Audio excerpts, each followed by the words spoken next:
Well, one of the things I get to do when I travel around the country is I get to see exactly how folks' land, their timber is being managed on that land. And there are some drastic differences that I want you to be aware of when it comes to wildlife TSI, TSI standing for timber stand improvement, and boards per foot TSI.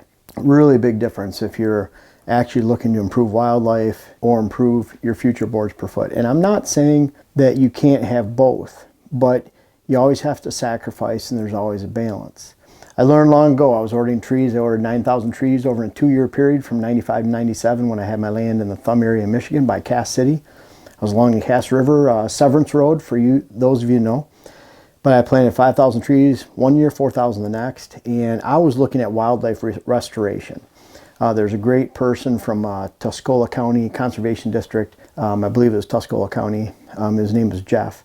But he advised that, yeah, I understand what you're doing, what you want to do. I wanted to plant in pockets. I wanted to plant in how I saw at that time, as someone who's 25 years old, how areas that held deer the most and wildlife the most, I wanted to copy that.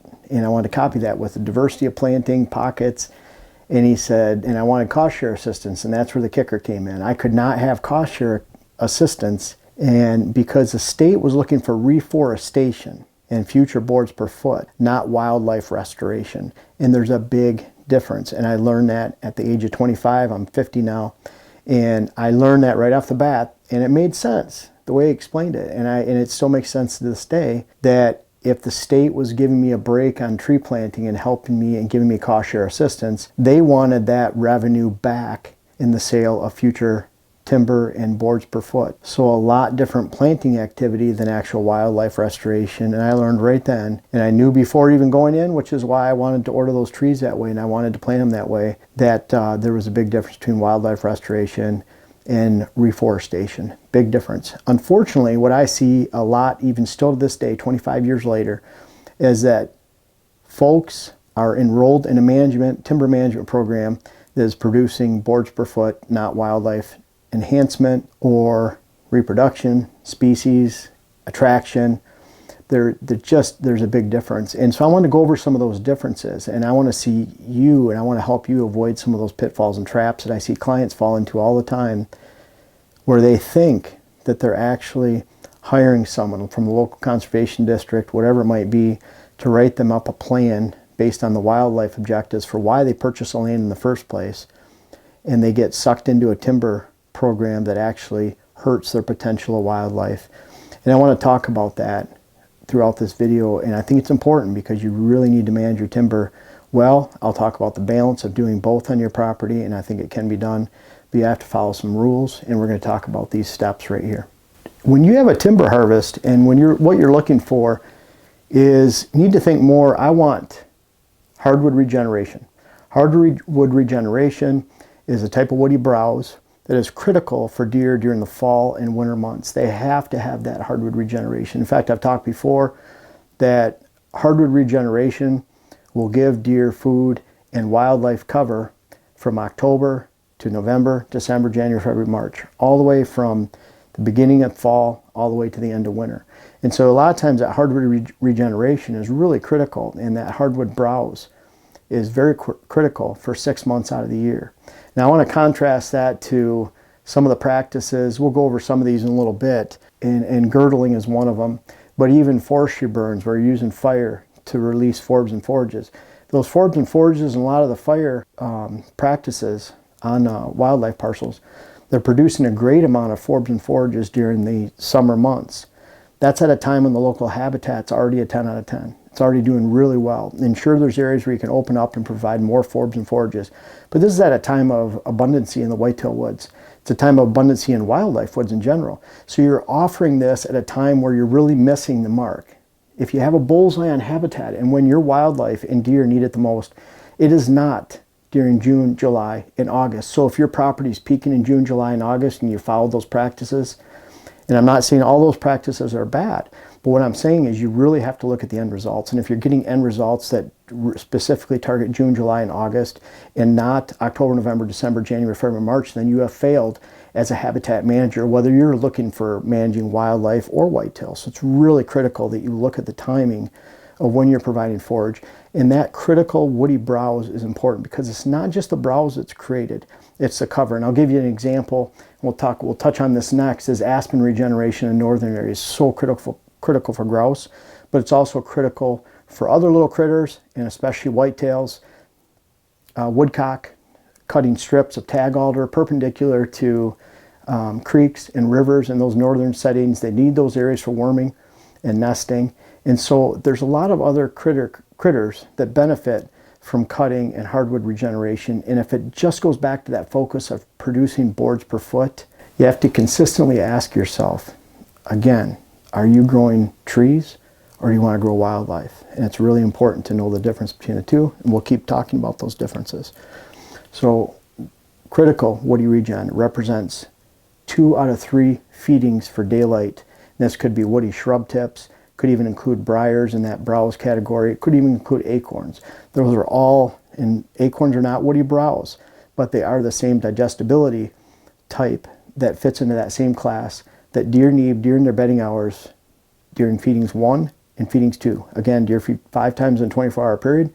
You want to control the first 3 feedings. Feeding 1 is early in the morning in their bedding areas. Feeding 2 is late morning to lunchtime in their bedding areas. And number 3, which sets the clock every day by the decreasing amount of sunlight, it should be on private land in your food sources, in your food plots, soft mass trees. And then at night, they're off your land, feeding wherever. But most of the time, it boils down to safe and social at night, areas of high food supply that they can't visit during the daylight hours because of hunting pressure, predation.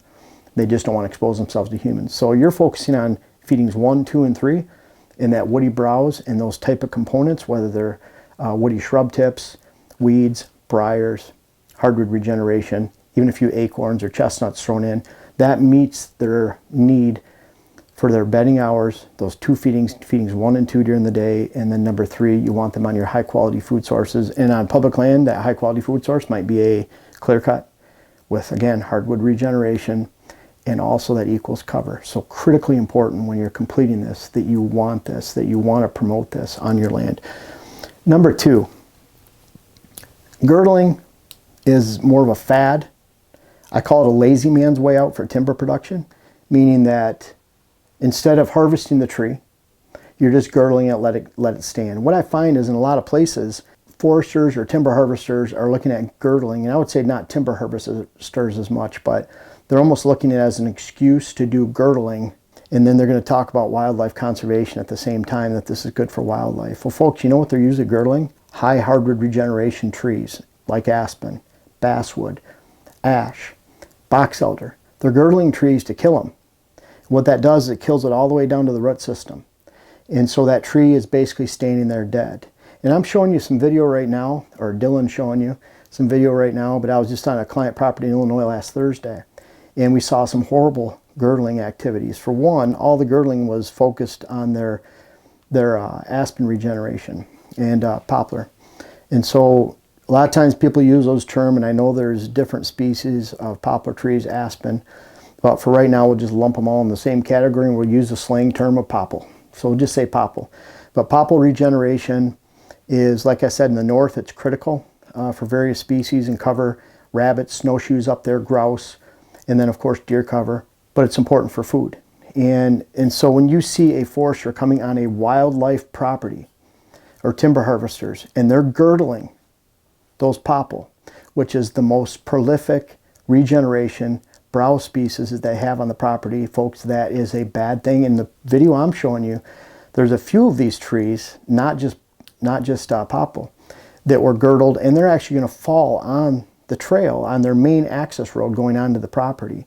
So that's when you know, and I see this in northwest Illinois, north central Illinois, Iowa, and Missouri a lot with these kind of messes. But they already had several of those popple trees fall out into their food plots. Major cleanup to be completed. And it might not be that forester is even coming back this year or next year. And so part of a state of Illinois plan, but bad planning, and a lot of times the girdlings being completed on timber species that those landowners need to provide the best regeneration and cover and food and browse, and again, the woody regeneration and food, woody browse that they need on that property. And so there's sometimes it's good. You have a couple white oaks that are near each other. One's competing with the other. One's a subordinate, it's leaning. Well, harvest that tree and get it out. And it might even apply to a red oak. Harvest the tree, take it out, or at least cut it down, because now you get the woody regeneration out of the stump instead of killing it all the way into the roots. Popple regenerates at a rate of 7,000 shoots per acre. It's one of the most prolific trees. It might even be the most prolific cover that you can create and food value at the same time. So when people are removing that, I almost get worked up about this. It frustrates me because it's purely to put an emphasis on boards per foot. It might be that you're releasing a nearby white oak that has great potential to be a dominant species and a mass producer. But you know what's funny I see on a lot of this? They're doing that to the popple, and then they're harvesting that future dominant tree or the current dominant tree because it has the best trunk. So you see a lot of these conflicting practices coming together as one, and it all boils back down to they're going to remove the best timber. They're going to kill the wildlife timber that might be box elder, soft maple, basswood, popple, and others. And they're going to replace it with tree tubes, which is this Illinois project that I've seen. And in the end, they're going to take a diverse habitat that was attracting a lot of wildlife, had a decent amount of stem per cover and stems per acre down on the bottom under the forest floor, under the canopy. And then they're going to replace it with a closed canopy, very mature timber that has no cover and no wildlife value. And it's a shame, it really is, to see the differences. And so really beware of girdling. I'm not saying it's not a tactic that's used. In fact, on large federal holdings, commercial holdings, where they want to remove trees in favor of timber production, that's their prerogative. That's a great thing. They can take girdling, it's fast, it's easy, it's not a lazy effect, way then. They're doing this times 1,000 acres or 2,000 or 5,000. And so they're going through spending a lot of time to doing this. But when it's on a small parcel and your goal is wildlife, the two don't often fit. And we can go into buck movements. That's another video, that all these movements that show deer studies on 3,000 acres, 5,000 acres, and how that applies to small properties, and trying to fit that square peg in a round hole. The answer is it doesn't fit, and when it comes to girdling, a lot of times it's not a fit for many reasons, and you could actually destroy your property. I see some people doing online, we're girdling today. Well, you really have to look at the 10 ways to look at this, and it's probably they're just doing it because it's more of a fad and it looks cool on TV. Kids, if it's not being effective, it's not cool on TV. Number 3, cut harder, cut less. What I mean by that is a general timber stand improvement plan. If you're going in there with a select cut, and a select cut is removing trees, I've seen timber stands so select cut up on federal land in the UP of Michigan that 5 years later is actually more open and more of a closed canopy than it was before, meaning that the canopy, they removed such a small percentage of trees that now they took out the vertical stem count, and you can't see through the woods with the vertical stem count. You remove it, it's a lot more open. They remove so little, the canopy just closes in, shades out everything out down below. So it's not only was it not regenerating before, it didn't have that woody browse component, and now it's more open than ever. That's one aspect. You're looking at there's a lot of properties I go to, they want to get a cutting every 7 to 10 years. They want that consistent revenue that's coming in, not necessarily the landowner, but the forester that's making the prescription for success on their land. And what it's doing, again, they're just managing those timber. A lot of that's going to be in combination with girdling or hack and squirt, reforestation of tree tubes of hardwoods, and they're changing the forest over from a diverse wildlife setting to a non-diverse monoculture of hardwood regeneration or hardwood growth and future boards per foot. So really critical that you look at a different focus. And what I'll do is I'll look at areas where you want to increase the deer capacity and you want to increase the amount of wildlife potential on your land for all types of wildlife, no matter what it is. You're going to look at a harder percentage of cutting. So let's say in one setting, we'll just look at some numbers. If they were going to create a select cut that was going to open 20% of the canopy up or 15% of the canopy, because that's how many timber species they're removing or trees, then you might want to, in those areas, cut 60%, 70%. You're going to leave your best mass producing trees, regardless of whether they don't have a branch for 32 feet up. And then they can get 4 8-foot sections out of that tree and cut it. You're going to want to maintain the future dominant trees for mass production, the current dominant trees for mass production, and then you want to take out everything else.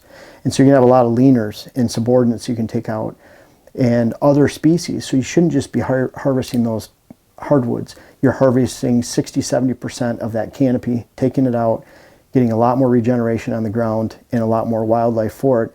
And instead of getting that cut every 7 to 10 years, you get a cut every 25 years or 30 years because you have to wait for that area to grow. In the meantime, you are not hacking and squirting the quote undesirables of soft maple and box elder and ash and basswood and popple. You're not doing that. So you're still maintaining that diversity. And then in the areas where you want your approach to be on your land, again, we're talking small parcel management, where really the lowest hole in the bucket is managing your hunting influence on the land and your hunting pressure.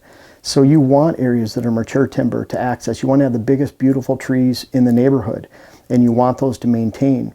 And you want to be able to blow your scent into them, that area when you're on stand, and you want to be able to access through those areas and have a low percentage of chance of spooking deer. So it's a little bit different type of habitat plant, where you have heavy timber around the outside, and then you have, and heavy timber meaning open mature, then you have higher cuttings and a higher percentage of cutting on the inside, where you want to improve the carrying capacity of the land and the wildlife holding of the land. And then the next step is almost clear cut or even hinge cut, depending on the type of habitat you have. Like I always say, hinge cutting is appropriate on about 20-25% of all lands. And so when you complete that, then you want that really thick full regeneration pocket taking place within those moderately thickened areas. And then you have those other areas for access, open timber access, and blow your scent into. So you want that more in combination. And so compared to a normal select cut and normal timber stand improvement, state mandated plan or created plan, you want a little bit, cut a little bit harder in those select cut areas, and you want to cut not at all on those outside. In the end, it's about the same amount of cutting. You're just not going to get that rotation every 7 to 10 years that might be optimum for future boards per foot, because again, you're trying to balance out the amount of wildlife you have on your property, because that's probably truly why you bought the property in the first place, or you wouldn't be watching this video. Number 4, once you get those locations where you're cutting a little bit heavier, you're moving 60% of the canopy, and certainly when you get into designated bedding areas, then, and we'll talk about these designated bedding areas and bedding area on your property, because you do not want those to change at all, and that goes into point number 8. But I encourage you across the board, a lot of you, we're talking about hardwoods here, to add conifer at a rate of 50 to 100 trees per acre in just general area. And you're tucking those trees in clumps of 3 to 5 back into tops and debris that are non-growing. You want those tops left, you just don't want them to be so messy you can't walk through the property. But you're tucking those conifers back in so they can receive some sunlight at the time of the initial cutting, and you're changing the diversity of the woods. And so you can do that with conifer. In really intense bedding areas, then I would up that to 100 trees per acre, 150 trees per acre. So there's a select difference between, if you flew over this property 6 years from now, you'd see that dotted conifer across the landscape in the general timber or wildlife holding areas. And then you'd see a heavy concentration of green in those bedding areas, more of a concentration. And even then, you still want it pocketed out, and you still want diversity in those bedding areas. The cool thing is, if someone just lets the timber grow and it's mature, deer in general relate to those diversity of habitat changes between conifer and hardwood. Even if the hardwood's old, you still know where those deer are going to travel on a daily basis. They're going to relate to those conifer lines and those conifer holdings and those conifer bedding areas. And you're maintaining that the same even if you let the timber stand, improve, and mature. Number 5, let's talk about diversity for a second. I run into this with native grasses. It's just ridiculous how native grass, you looked at, if it's big blue stem, little blue stem, Indian grass, and switchgrass, that it's diverse. No, it's not diverse. It's still just more grass. Diversity is shrubs, hardwood regeneration, trees, conifers, grass. That's diversity. Weeds, briars, the list goes on and on. That's diversity. More grass is not more diversity. More conifer is not more diversity. Meaning if you mix red cedar with white pine or spruce, whatever it might be, if you have more conifer growing in one spot, it's not more diversity, it's just more conifer. And that's the same with hardwoods.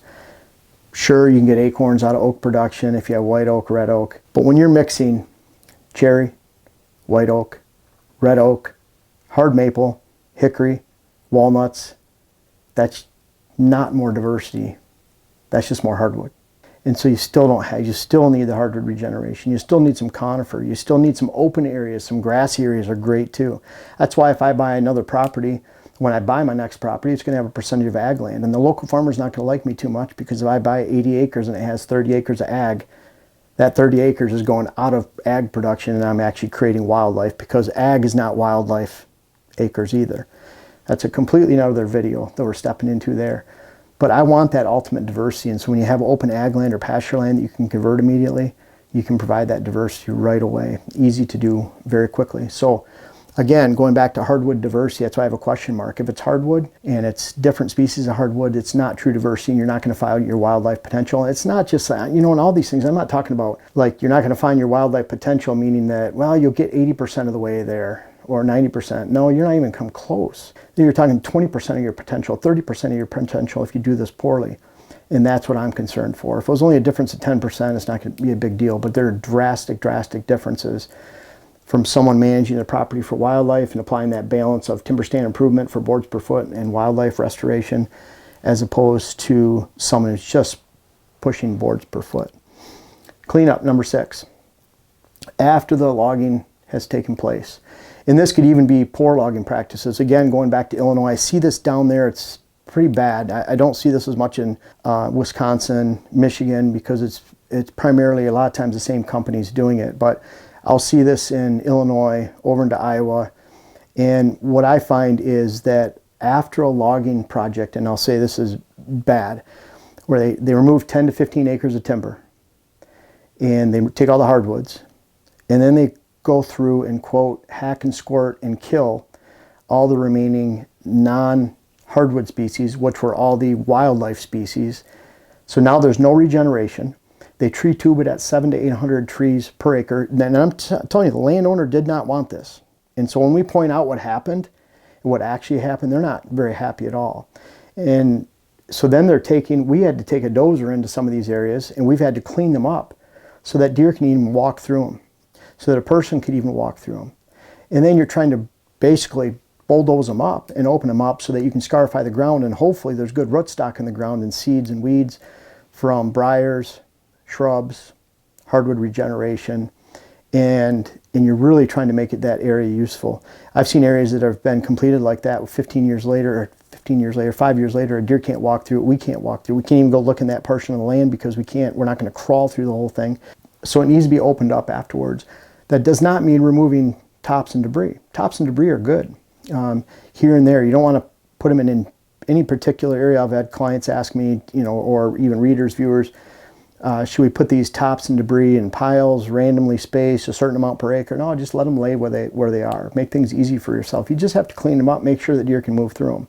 But as you can see, probably, if you're hacking and squirting, leaving those trees on the ground, and then you're adding those tree tubes, you're making these constrictions on the property where deer actually can't move through. So very important to think about it. Can I walk through this? Can deer move through it? Can we get through this easily? And if we can get through it easily and walk through it, then deer can too. And make sure they're not hacking and squirting out your best regeneration and the good stuff on the property that will attract more wildlife. Great to have those hardwoods, but that's true diversity. You have softwood, hardwood, conifers, shrubs, grasses, briars, broadleaf weeds. That's all diversity. So think about that going forward. Number 7, what I encourage everyone to do. And so folks will call and say, hey, I have a logger coming out, forester, in March. Can you get out here in February? Or is it okay to wait till June? No. I really want to get on there before and to be able to have that influence, because once you sign that paperwork under a state plan, you're locked into it for the most part. But at the same time, I want to make sure that you develop a wildlife plan, a true wildlife plan, a plan that takes into account you have valuable timber. We need to manage it to a certain percentage. You have valuable timber that you might not want to cut because it's for your access and where you want to blow your wind into. I'm looking for more diversity on your land than would be typical, just a select cut of 160 acres of hardwood. I'm looking for true diversity. I want to make sure you maintain those wildlife species. So develop that wildlife plan, and this leads into number 8. But develop the wild plan because you want to dictate that the deer are feeding here, they're bedding here, they're moving through here, your stands are going to be here, your access is going to be there. And that's why number 8, rotational cuttings of hardwoods need to be very picked over and over scrutinized, because you need to make sure that bedding is always staying bedding, food is always staying bedding. And I'll give you an example. I've heard of a 500-acre hardwood parcel, for example, where they're cutting 20 acres at a time every 5 years. 60 years later, they hit it again, and it's just a continual rotation, and that's a good wildlife plan. And folks, it is not a good wildlife plan. I've even seen where they're taking pie charts of hardwoods and taking out pies every 7 years or whatever the rotational timber dictates for that type of timber. Very, very bad, because your bedding's always changing, your feeding's always changing, and you as a hunter, you're always playing catch up. That's the beauty of private land. You dictate how everything moves, not a rotational cutting of timber and breaking apart small portions where deer bed or where they prefer on your land is always changing. That's the whole idea of having someone like me come out, or even trying to develop a property. You dictate where that best stand location is going to be. You dictate that funnel. You dictate why that water hole should be there, that mock scrape, and that line of deer movement. That's for you to do. That's the beauty of private land. If you're going to let someone else manage your property like a state forest or a federal forest, where those rotational cuttings are always changed, the good thing is on those public lands, we're talking, I've hunted at the Shawnee State Forest down in Ohio. It's 65,000 acres. I think the Wayne National Forest is like 100,000 acres or 110, whatever the number is. Huge public land holdings. So that's pretty cool, because then if you're hunting public land, you just go find where they're feeding currently that year with that clear cut. Maybe they'll feed on that clear cut for 1 to 3 years. You go find it. Then you find where they're bedding. You can find where they're feeding. You lay your stand locations and access based on the lay of the land, so you can develop an overall stand strategy on that public land. It's not going to change for a number of years, and if it does, you just go find somewhere else, because it's 65,000 acres. But folks, on 500 to 800 acres or less, you cannot afford to make things always changing. You can't afford to give up your true wildlife regeneration. You can't afford for your property to be peaking in June, July, August, and not in October, November, December, January, February, March. Your wildlife can't take it either. Your wildlife can't afford it. You want to be looking at time of critical need, which is beginning in September, late September, October, and that stretches through March. You want to address those needs. And what's cool is when you address all the needs of the wildlife and you're taking care of the wildlife, it's pretty convenient that the hunting season falls right in the middle of that. If you even look at it like, I just want to take care of the wildlife, I just want to do what's best for the wildlife, well, then you're going to want to follow these practices right here, because in the end, whether you just want to take care of the wildlife or not, or just hunt, they both hit the same season of critical need and the time where you really need to focus on your timber. And again, if your property is really doing well in May, June, July, and August, at the expense of October, November, December, January, February, March, you really need to take a complete 180 and think about things a little bit differently, especially when it comes to wildlife TSI versus boards per foot TSI.